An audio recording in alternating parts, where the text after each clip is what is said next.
Hello everyone, I am CA Shashi Bhushan from Jalandhar. Today I am going to discuss Punjab State Development Tax Act, which is also known as professional tax.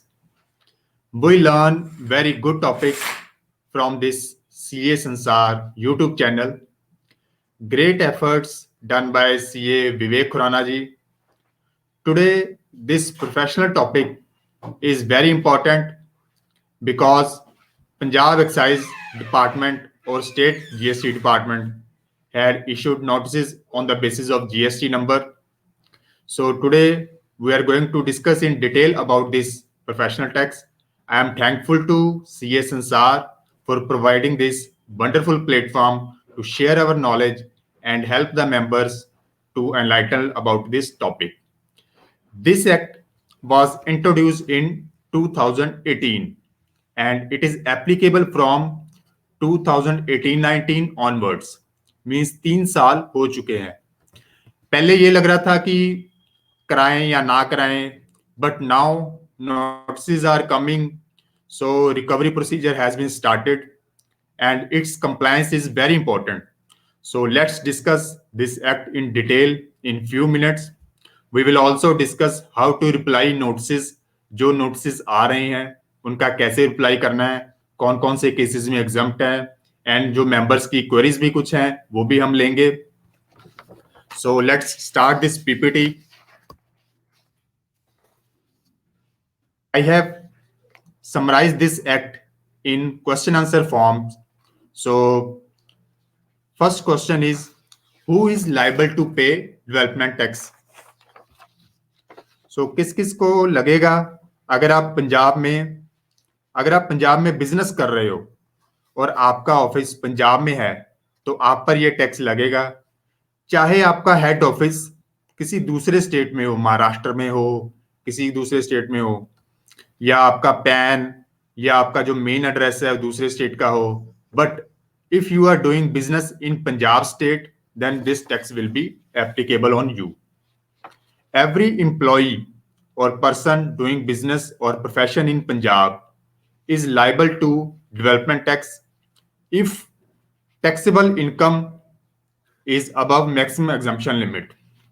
So अगर आपको salary मिल रही है तो आपका employer deduct करेगा. अगर आप business profession कर रहे हो और आप अपने एम्प्लॉयज का डिडक्ट करोगे और जमा करवाओगे, और एज ए टैक्स पेयर आप अपना भी टैक्स जमा करवाओगे. सो अगर सैलरी इनकम या बिजनेस इनकम है, बिजनेस में इनकम में 5 हेड्स होते हैं, तो अगर किसी की सैलरी इनकम या बिजनेस इनकम वाले हेड में इनकम आ रही है तो ये टैक्स एप्लीकेबल होएगा. So there are some MNCs, उसमें बहुत सारे एम्प्लॉयज हैं, बट अगर पंजाब में उसके एम्प्लॉयज 10 एम्प्लॉयज से काम कर रहे हैं तो उसकी रजिस्ट्रेशन लेनी पड़ेगी और ये टैक्स जमा करवाना पड़ेगा. अब नेक्स्ट है इनकम कौन सी देखनी है. जैसे 2018-19 अगर चल रहा है तो इनकम भी सेम ईयर की देखनी है. Income to be seen is of same year for which development tax is to be paid.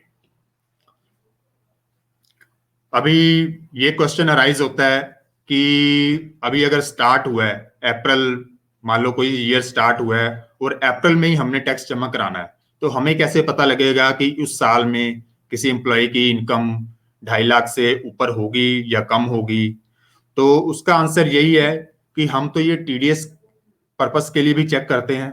हम एम्प्लॉय से डिक्लेरेशन वगैरह लेते हैं और चेक करते हैं कि इनकम एक्सीड करेगी या नहीं करेगी. हम एडवांस टैक्स भी करवाते हैं.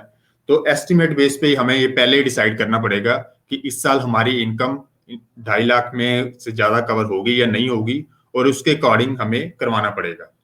और कौन सी इनकम देखनी है, पहले ये थोड़ी क्लैरिटी नहीं थी, but in recently Punjab government has clarified that total income after deductions should be taken. PSDT will be payable even if the assessee is not liable to pay income tax due to rebate under section 87A. जैसे किसी की income 4 lakh है तो due to 87A rebate उसको income tax तो पे नहीं करना पड़ता, बट पीएसडीटी एप्लीकेबल होएगा। कुछ एग्जम्पशंस हैं। Senior citizen, as per income tax जो सीनियर सिटीजन है, तो उनको पीएसडीटी एप्लीकेबल नहीं होगा। Then is personal exclusive engage in agriculture activities, उनको भी ये एप्लीकेबल नहीं होगा। But otherwise as a employer ये सभी पे एप्लीकेबल है, चाहे हेड ऑफिस डिफरेंट स्टेट में हो, और इसमें सारे central government office, state government office, defence office, railways सारे कवर्ड है। सभी को एम्प्लॉयज का डिडक्ट करना है और जमा करवाना है। तो ये कुछ एग्जांपल्स हैं जिससे हमें पता लग सकता है कि कौन कौन से पर्सन्स कवर्ड हैं और कौन कौन से पर्सन्स एग्जम्प्ट हैं। 5 हेड्स होते हैं इनकम के, वो सारे हेड मैंने लिखे हैं। तो फर्स्ट केस मिस्टर ए, जो सैलरी है वो 4 लाख है, हाउस प्रॉपर्टी लॉस है 75,000, और ग्रॉस टोटल इनकम जो बन रही है 3,40,000, और 80C डिडक्शंस वगैरह है 50,000। टोटल इनकम आ रही है 2,90,000। तो tax payable, yes it is covered, because जो टोटल इनकम है it is exceeding 2.5 lakh. So basic test जो है to cover whether it is applicable और not, we have to see total income. If 2.5 lakh से ज्यादा है तो वो कवर्ड है। तो जो ये टोटल इनकम वाली लाइन है, मैंने इसको बोल्ड किया है, इसी को चेक करना है। सेकंड केस में बिजनेस है, बिजनेसमैन है, सेल्फ एम्प्लॉयड है, 3 लाख इनकम है, और जो डिडक्शंस हैं वो 60,000 है, जिसकी वजह से टोटल इनकम जो है वो 2.5 लाख से नीचे है, इसलिए ये एग्जम्प्ट है। थर्ड केस में सैलरी है और कैपिटल गेन है, और ये टोटल इनकम जो है 2.5 लाख से एक्सीडिंग कर रही है। तो ऑल्दो जो सैलरी है वो 2.5 लाख से बहुत कम है, ओनली 1 लाख सैलरी इनकम है, but because total income is exceeding so it is covered as per act. And then next case, business profession में income only 45,000, but other income बहुत ज्यादा है और 2.5 लाख से एक्सीड कर रही है, तो ये भी just like mister C it is also covered. And next is mister E, इसमें सिर्फ सैलरी इनकम है और डिडक्शंस लेस करने के बाद ये 2.5 लाख से नीचे आ गई, तो ये भी एग्जम्प्ट है। नेक्स्ट केस इंपॉर्टेंट है, इसमें ना सैलरी इनकम है ना बिजनेस इनकम है, तो बट अदर सोर्स वगैरह इनकम काफी ज्यादा है, हाउस प्रॉपर्टी इनकम है। तो although income is exceeding 2.5 lakh, it is 9.5 lakh, but there is no salary income, there is no business income, so this case is exempt. So next is who will pay tax, tax deposit कौन करवाएगा, जमा कौन करवाएगा। So in case of employees, जो employees हैं उनकी कोई liability नहीं है, उनको बर्डन तो उनके एम्प्लॉयज पे ही पड़ेगा, बट जो कंप्लायंस का है वो एम्प्लॉयर ने करनी है। Just like income tax TDS, employer will deduct TDS at ₹200 per month and deposit to government. In case of person engaging business, जो खुद का बिजनेस कर रहे हैं, वो एज ए टैक्स पेयर अपने आप को रजिस्टर करेंगे और साल के बाद 2400 एनुअल में जमा करवाएंगे। ये एक्ट 2018 में स्टार्ट हुआ था अप्रैल में। सो फर्स्ट ईयर का 2280 रुपए जमा करवाना है and after that 2400 per month. Now comes question rises कि जो एज ए टैक्स पेयर जमा करवाना है वो किस किस ने करवाना है। सो एक्ट में पर्सन की डेफिनेशन प्रोवाइडेड है। Person includes individual, firm, company, HUF, trust, सारे जिसमें कवर्ड है। इसलिए अगर किसी की इनकम मैक्सिमम एग्जम्पशन लिमिट से ज्यादा है तो उनको अपना रजिस्ट्रेशन लेनी होगी और जमा करवाना होगा। जो इंडिविजुअल है उनके केस में, इंडिविजुअल और एचयूएफ के केस में एग्जम्पशन लिमिट है 2.5 lakh, maximum exemption limit 2.5 lakh. तो but in case of firm, company, there is no maximum exemption limit. from 1 rupees they are taxable. So in the cases of firm and company, अगर किसी की positive income थोड़ी सी भी है, they are liable for development tax as per act. अगर कोई और क्लैरिफिकेशन आती है तो that depends, but at present as per act, as per plain reading of law, they are taxable and they have to deposit as a taxpayer 2400 per month. अगर किसी का loss है इनिशियल ईयर में, company का या किसी का loss है या किसी और वजह से अगर किस एनुअल में लॉस है, in that case their income is lower than maximum exemption limit, so they are exempt.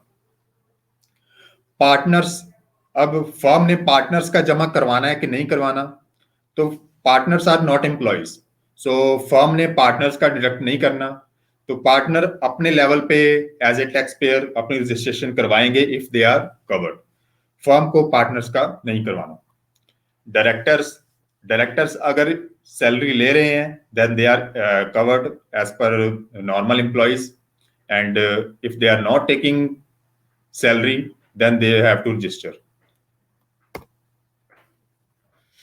Registration के बारे में डिस्कस करते हैं. Who is required to register? तो सिंपल लास्ट पॉइंट में हमने डिस्कस किया, एम्प्लॉयर को एज ए, जो जिनके पास एम्प्लॉयज हैं उनको एज ए एम्प्लॉयर रजिस्ट्रेशन लेनी है. ये रजिस्ट्रेशन कैसे होनी है ये भी मैं बताऊंगा. तो एज ए एम्प्लॉयर रजिस्ट्रेशन लेनी है. और अगर जो एम्प्लॉय नहीं है, जो बिजनेस कर रहे हैं, प्रोफेशन कर रहे हैं, सेल्फ एम्प्लॉयड हैं, जिनकी बिजनेस इनकम है और अगर वो कवर्ड है, तो उनको as a tax payer registration करनी है. और registration who is not required to register, जो एम्प्लॉयज हैं पहले भी डिस्कस कर चुके हैं, उनको रजिस्ट्रेशन लेने की जरूरत नहीं है. और person who become liable due to start of new business, registration लेनी कभी है, जैसे किसी की इनकम कम है तो उसको अभी रजिस्ट्रेशन लेने की जरूरत नहीं है, बट फ्यूचर में जैसे ही उसकी इनकम बढ़ती है और वो कवर्ड हो जाता है, then within 30 days he has to get himself registered. और अगर लेट रजिस्ट्रेशन करते हैं तो एक्ट में प्रोवाइडेड है कि जो पेनल्टी है वो भी 50 रुपीज पर डे एप्लीकेबल है. डॉक्यूमेंट्स कौन से रिक्वायर्ड हैं? डॉक्यूमेंट सिंपल है, pan, tan, GSTN, address, pan की कॉपी अटैच होगी और ईमेल, फोन, इस पे ओटीपी आता है, ईमेल पे लिंक आता है एक्टिवेशन का. और रजिस्ट्रेशन होनी कहाँ पे है? इसका जो वेबसाइट मैंने मेंशन की है, इस वेबसाइट पे रजिस्टर की ऑप्शन है. जैसे हम इस पर रजिस्टर करते हैं तो ये एक नई वेबसाइट इन्वेस्ट पंजाब वेबसाइट पे ले जाता है, वहां पे ये रजिस्ट्रेशन करनी है. और इसी वेबसाइट पे एक डिटेल्ड मैनुअल भी अवेलेबल है, पंजाब गवर्नमेंट ने प्रोवाइड किया है, जिसमें सारे रजिस्ट्रेशन प्रोसीजर का स्क्रीनशॉट के साथ एक्सप्लेन किया है कि कैसे कैसे स्टेप बाय स्टेप आपको फॉलो करना है. तो आप ये डिटेल जो मैनुअल है इस पीएसडीटी वाली वेबसाइट से डाउनलोड कर सकते हैं. ये अभी 4-5 दिन पहले ही एक अपडेटेड वर्जन इसका लॉन्च हुआ है, तो उसमें सारा एक्सप्लेन किया है. आप उस पे ये डाउनलोड कर सकते हैं और उसकी हेल्प से ये रजिस्ट्रेशन कर सकते हैं. और जो रजिस्टर्ड पर्सन होगा उसको सर्टिफिकेट भी अपना डिस्प्ले करना होगा, जस्ट लाइक जीएसटी सर्टिफिकेट. और इसमें एक क्वेश्चन पूछते हैं रजिस्ट्रेशन के टाइम पे कि टोटल नंबर ऑफ एम्प्लॉयज इन पंजाब, तो उसमें कंफ्यूजन है कि वो टोटल सारे एम्प्लॉयज वर्कर्स भी उसमें मेंशन करने हैं, अगर किसी की 2.5 लाख से कम है उनको भी मेंशन करना है, या तो दैट इसमें वो नंबर ऑफ ऑल एम्प्लॉयज पूछता है. तो इसलिए आप सारे एम्प्लॉयज का मेंशन कर सकते हैं. उनकी टैक्सेबिलिटी नहीं अराइज होगी. टैक्सेबिलिटी तभी अराइज होगी जब आप चालान क्रिएट करेंगे, उसमें जो कवर्ड नंबर ऑफ एम्प्लॉयज आप मेंशन करेंगे उसके बेस पे ही वो टैक्सेबिलिटी होगी. तो उसका कोई इश्यू नहीं है, आप जो total number of employees mention कर सकते हैं. Now comes payment of tax, section 10 of PSDT act. जो एम्प्लॉयज का टैक्स है वो मंथली बेस पे एम्प्लॉयर ने जमा करवाना. पहले कुछ कंफ्यूजन थी तो बट अब क्लैरिफाइड हो गया है कि क्वार्टरली बेस नहीं है. जो एम्प्लॉयज का है मंथली सैलरी में से उनकी डिडक्शन होगी और वो जमा होगा. और जो एनुअल टैक्स पेयर्स हैं जिन्होंने अपना टैक्स पे करना है तो वो क्या करेंगे, वो annual at the end of year with in 13 days वो जमा करवाएंगे। लेट डिपॉजिट का इंटरेस्ट भी है 2% सिंपल इंटरेस्ट, तो ये भी एप्लीकेबल है। इसलिए गवर्नमेंट ने अभी पावर दी है कि उनके पास पावर है डेट एक्सटेंड करने की। बट अभी डेट वही है, नोटिस आ रहे हैं। सारा जो भी पेंडिंग टैक्स है वो जल्दी से जल्दी जमा करवाना चाहिए। और चलान जमा कैसे होना है, आफ्टर रजिस्ट्रेशन आप PSDT पंजाब ये जो वेबसाइट है इस पे आप लॉग इन करोगे, उसमें चलान गो टू चलान क्रिएट चलान उस पर जाओगे, उसमें देखोगे आप मेंशन करोगे किस किस मंथ का करवाना। आप 4-5 महीनों का इकट्ठा भी करवा सकते हैं, आप पूरे साल का इकट्ठा भी करवा सकते हैं। इसमें आपने मेंशन करना है from this month to this month. मान लो आपने 5 मंथ सेलेक्ट किए और 5 एम्प्लॉयज सेलेक्ट किए, तो इट मींस 5 मंथ्स का 5 एम्प्लॉयज का चलान वो अपने आप क्रिएट कर देगा। और सपोज आपने अगर अगर नंबर ऑफ एम्प्लॉयज चेंज हो रहे हैं तो फिर आप अपने जो मंथली टैक्स है वो अलग अलग जमा कराओगे, उसमें अलग अलग चलान क्रिएट करोगे, उसमें एक ही चलान फिर क्रिएट नहीं होगा। एंड किसी मंथ में मान लो आपके नंबर ऑफ एम्प्लॉय कवर जो है वो नहीं है, मान लो वो ले ऑफ हो गया या किसी और रीजन से वो पंजाब में काम नहीं कर रहे हैं, कहीं बाहर कर रहे हैं, तो अगर तो उस पीरियड को आप नो लाइबिलिटी पीरियड भी डिक्लेयर कर सकते हो इसी वेबसाइट पे, ताकि उस मंथ का क्रिएट चलान उस मंथ का जो चलान है वो क्रिएट ना हो, उसकी लाइबिलिटी ना बने। नेक्स्ट आता है रिटर्न्स पे। बहुत ही ये सिंपल प्रोसीजर है रिटर्न्स का। जैसे ही आप सारे चलान्स पे कर दोगे, जैसे सारे चलान्स आपके पे कर दोगे अप टू मार्च, तो उसमें रिटर्न्स की ऑप्शन आ जाएगी। आपने बस उसको सबमिट करना है और OTP आपको एक आएगा, OTP आपने डालना है और वो रिटर्न फाइल हो जाएगी। वो बहुत ही सिंपल प्रोसेस है। और रिटर्न्स की भी पेनल्टी है, इसलिए रिटर्न्स भी आप इंश्योर करें कि आप टाइम पे भर दें। Next is assessment. Filed returns will be accepted by officer, otherwise वो नोटिस इश्यू कर सकते हैं। विद इन 3 years असेसमेंट हो सकती है, इन सम केसेस 6 year ऑल्सो। बाकी अगर कोई उसमें एडिशन और डिमांड निकल दी है तो विद इन 15 days वो आपको रिप्लाई करना है और जमा करवाना है। तो असेसमेंट के टाइम पे वो आपसे जो नंबर ऑफ एम्प्लॉयज हैं उनकी डिटेल मांग सकते हैं, आपसे बैलेंस शीट मांग सकते हैं, आपसे प्रॉफिट एंड लॉस मांग सकते हैं, आपसे ITR की कॉपी मांग सकते हैं। अगर आप कहते हो कि इतने एम्प्लॉयज हैं और इनकी इनकम 2.5 लाख से कम है तो वो एम्प्लॉयज की ITR भी मांग सकते हैं, या अगर ITR नहीं भरी तो एम्प्लॉयज की डिक्लेरेशन मांग सकते हैं। तो इसलिए आपको पहले से ही ये प्रिपेयर्ड कि आप जो अपनी रिकॉर्ड्स हैं पहले से ही प्रॉपर बना के रखें, जो भी अगर एग्जम्प्ट हैं तो उसका प्रॉपर एक एविडेंस अपने पास रखें। अभी डिमांड नोटिस आ रहे हैं, तो जो GST के बेस पे GST का डाटा स्टेट गवर्नमेंट के पास है, उसके बेस पे जो ईमेल है, ईमेल पे ही सभी नोटिस आ रहे हैं। तो उसके बारे में ये कहना चाहूंगा कि कैसे रिप्लाई करना है कि आप जो भी एप्लीकेबल टैक्स बनता है, क्योंकि अब नोटिस आया है तो पेनल्टी और इंटरेस्ट लगने के चांस हैं, तो इसलिए आप डिले ना करें। आपको शो कोज नोटिस आया है, जो भी एप्लीकेबल टैक्स बनता है वो अभी फिलहाल टैक्स जमा करवा दें। और 2021 का जो अभी करंट ईयर चल रहा है तो उसकी भी मंथली डिपॉजिट्स की डेट है वो भी अप टू फेब्रुअरी वो ड्यू है, अप टू फेब्रुअरी मंथ वो जमा अभी तक हो जाना चाहिए। तो आप up to February month of this year आप अपना सारा टैक्स डिपॉजिट करवा दें पिछले 3 साल का, 2018-19, 19-20 एंड 2021 का अप टू फेब्रुअरी मंथ, और डिपॉजिट करवा के आप इसका डिपार्टमेंट को इसका रिप्लाई करें। जो एनुअल टैक्स है एज ए टैक्स पेयर आपने अगर कोई टैक्स जमा करवाना है तो वो आप अप्रैल में जमा करवा सकते हैं, तो वो उसके लिए अभी टाइम है करंट ईयर का। बट अगर पिछले सालों का है तो उसके लिए आपको अभी टैक्स ऑलरेडी जमा करवा देना चाहिए।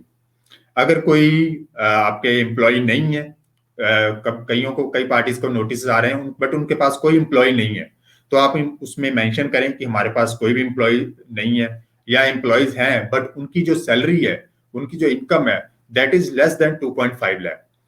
और कुछ सीनियर सिटीजन को भी नोटिस आ रहे हैं, क्योंकि जीएसटी के बेस पे उन्होंने नोटिस निकाले हैं। तो सीनियर सिटीजन क्या करें, वो अपना आईडी प्रूफ लगाएं, अपना पैन कार्ड या आधार कार्ड जिसपे एज प्रॉपर मेंशन हो, और उसमें मेंशन करें कि हमारी जो लाइबिलिटी नहीं बनती, because as per act it is clearly mention that senior citizens are exempt from this act and even agriculturist are exempt. So वो ये रिप्लाई करें। और कुछ जैसे जिन्होंने अभी रजिस्टर किया है फॉर्म या कंपनीज वगैरह, उनको भी नोटिस आ रहे हैं, तो वो भी मेंशन कर सकते हैं कि प्रीवियस पीरियड में 18-19 में हमारी फॉर्म एग्जिस्टेंस में नहीं थी, उसके लिए आप फॉर्म का पैन कार्ड या incorporation certificate as a proof लगा सकते हैं, ताकि बता सके कि उस पीरियड की लाइबिलिटी हमारी नहीं थी। तो इस तरीके से आप डिमांड नोटिस का रिप्लाई आपको करना पड़ेगा, और बेटर है कि आप टैक्स जमा करा के करें। तो इसमें हमें कुछ क्वेरीज भी आई थी, जो I think I have address them already. So first query is who will register as organisation and who as individual. तो जो तो बिजनेस कर रहे हैं, सेल्फ एम्प्लॉयड है, बिजनेस प्रोफेशन कर रहे हैं, वो एज ए इंडिविजुअल करेंगे, और जिनके पास एम्प्लॉयज हैं तो वो एज ए ऑर्गेनाइजेशन करेंगे। अब क्वेश्चन आता है कि कोई प्रोप्राइटर है, बिजनेस चला रहा है, उसके पास 10 एम्प्लॉयज हैं जो इसमें कवर्ड होते हैं, उसने 10 एम्प्लॉयज का भी करवाना है और अपना भी करवाना है, तो वो क्या करे? तो वो रजिस्टर कर ले, और जब वो चालान क्रिएट करेगा तो वो क्या करे, ये इसकी क्लैरिफिकेशन भी गवर्नमेंट ने ही दी थी कि वो क्या करे, वो अपना जो चालान है 10+1 11 नंबर्स वो डाल दे, ताकि जो चालान है उसका अपना जो चालान है वो भी साथ में क्रिएट हो जाए और साथ में डिपॉजिट हो जाए। ये एक गवर्नमेंट ने ये प्रोवाइड किया था, तो इस तरीके से हमें रजिस्ट्रेशन करवानी। सेकंड है, while registered as an organization, it shows that option for how many employees. That means registration as organization is for employers only. Yes, वो ऑप्शन मांगता है एम्प्लॉयज की, तो उसमें मैंने पहले बताया एम्प्लॉयज जो टोटल नंबर है वो मेंशन कर सकते हैं, उससे जो लाइबिलिटी का कोई लिंक नहीं है। चलान क्रिएट आप उन्हीं एम्प्लॉय का करें जो कवर्ड है, बट इसमें आप टोटल नंबर एम्प्लॉयज मेंशन कर सकते हैं, कोई कवर्ड नहीं, आप अजम्पशन ले सकते हैं, कम भी मेंशन कर सकते हैं, जो कवर्ड है सिर्फ वो वाले भी मेंशन कर सकते हैं। Next question is, if one person is director and company is paying PSDT on behalf of the director as employer, and if same person is karta of a HUF, then will he pay PSDT for HUF as well? Yes, HUF is a separate person and director is a separate person, company is a separate person. So अगर HUF की income 2.5 lakh से अलग ज्यादा है तो HUF अपना जमा करवाएगी, कंपनी डायरेक्टर जो है उसका एज ए एम्प्लॉई कंपनी जमा करवाएगी, तो दोनों सेपरेट हैं, दोनों पे एप्लीकेबल है। Next question is, registration in PSDT for firms and companies are compulsory as they don't fall under slab of income tax. Yes, अगर उनकी पॉजिटिव इनकम है तो उनको करवाना पड़ेगा, क्योंकि उनकी जो मैक्सिमम एग्जम्पशन लिमिट है वो ₹1 से स्टार्ट हो जाती है। तो as per act they are covered, they have to register themselves and pay the tax. In case some clarification या amendment आती है तो that will depend on that, but at present they are liable. If a firm is paying PSDT as employer, the same firm will pay PSDT for firm itself. That means 2 time registration. Yes, मैंने पहले बताया कि clarification government ने यही दी थी कि किसी proprietor ने अपना भी करवाना है, एम्प्लॉइज का भी करवाना है, तो वो एक पर्सन ऐड करके वो चालान क्रिएट कर दे। मान लो 2 एम्प्लॉइज है तो 2+1 3 एम्प्लॉइज वो डाल दे, उससे वो क्रिएट कर दे। फर्म का भी ऐसे ही कर सकते हैं, अपने एम्प्लॉइज का जितने एम्प्लॉइज हैं वो नंबर डालने, प्लस फर्म का भी एक नंबर इंक्रीज कर सकते हैं, क्योंकि फर्म और कंपनी एज ए एम्प्लॉयर भी लाइबल है और एज ए टैक्स पेयर भी वो लाइबल है। So these were the queries we received, and tax simple ही है, बट फिर भी कुछ क्लैरिफिकेशंस इसमें काफी चाहिए, और काफी क्लैरिफिकेशंस गवर्नमेंट ने अब रिलीज भी कर दी हैं, तो कुछ क्लैरिटी आ भी गई है। जैसे पहले पता नहीं था क्वार्टरली जमा करवाना है कि मंथली जमा करवाना है, डेट्स भी मेंशन नहीं थी कि कब, अब उन्होंने बता दिया है कि किसी मंथ का जो टैक्स है वो नेक्स्ट मंथ के एंड तक वो जमा कराना है। सपोज जनवरी का जो टैक्स है वो 28 फरवरी तक उसकी ड्यू डेट है, तो नेक्स्ट मंथ तक वो टैक्स जमा होना चाहिए। जो भी एम्प्लॉयज का डिडक्ट करते हैं वो नेक्स्ट मंथ में वो डिपॉजिट होना चाहिए। तो ये क्लैरिफिकेशन आ चुकी है। तो इन्वेस्ट पंजाब वेबसाइट पे आप रजिस्टर करें और उसके बाद वो जो वहाँ पे आईडी आईडी पासवर्ड क्रिएट होगा उससे आप पीएसडीटी वाली साइट पे लॉगिन कर सकते हैं। और जो लॉगिन आईडी है वो पैन नंबर है और पासवर्ड वो आप क्रिएट करेंगे। तो ये एक सिंपल प्रोसीजर है। जो लॉ की प्रोविजंस थी वो मैंने डिस्कस की and I am really thankful that on this wonderful platform of CA Sansar I got the opportunity to discuss this state Punjab development tax and it is related to Punjab businesses only, but there are some MNCs जिनके पंजाब में offices हैं वो भी covered हैं। तो उनको भी ये रजिस्ट्रेशन लेनी पड़ेगी और ये कंप्लायंस करनी पड़ेगी। एंड पंजाब गवर्नमेंट को भी चाहिए कि इसकी कंप्लायंस वगैरह अभी, क्योंकि it is a new tax and it has been started just now. So सबको एक अपॉर्चुनिटी दे और डेट को है जो एक्सटेंड करे ताकि सारे जो अपना टैक्स जमा करवा दें और किसी पे इंटरेस्ट पेनल्टी ना लगे। With this word I am thankful to all the listeners and CA Sansar, specially thankful to CA Vivek Khurana ji जिन्होंने मुझे मोटिवेट किया कि इस इशू को डिस्कस किया जाए ताकि सबको हेल्प मिल सके। अगर आपकी कोई क्वेरी है you can email me at the given email ID. You can also mention in the comment box. जो YouTube के आपके कमेंट बॉक्स में आप अपनी ईमेल आईडी मेंशन कर सकते हैं और मैं कोशिश करूंगा कि वो सारी जो क्वेरीज हैं उसको आंसर करूं। और with these words I will take the leave. Thank you so much all, and also you can subscribe this YouTube channel so that you can get beautiful videos on very important topics. Those are very helpful for all of us. Thank you so much. Thank you.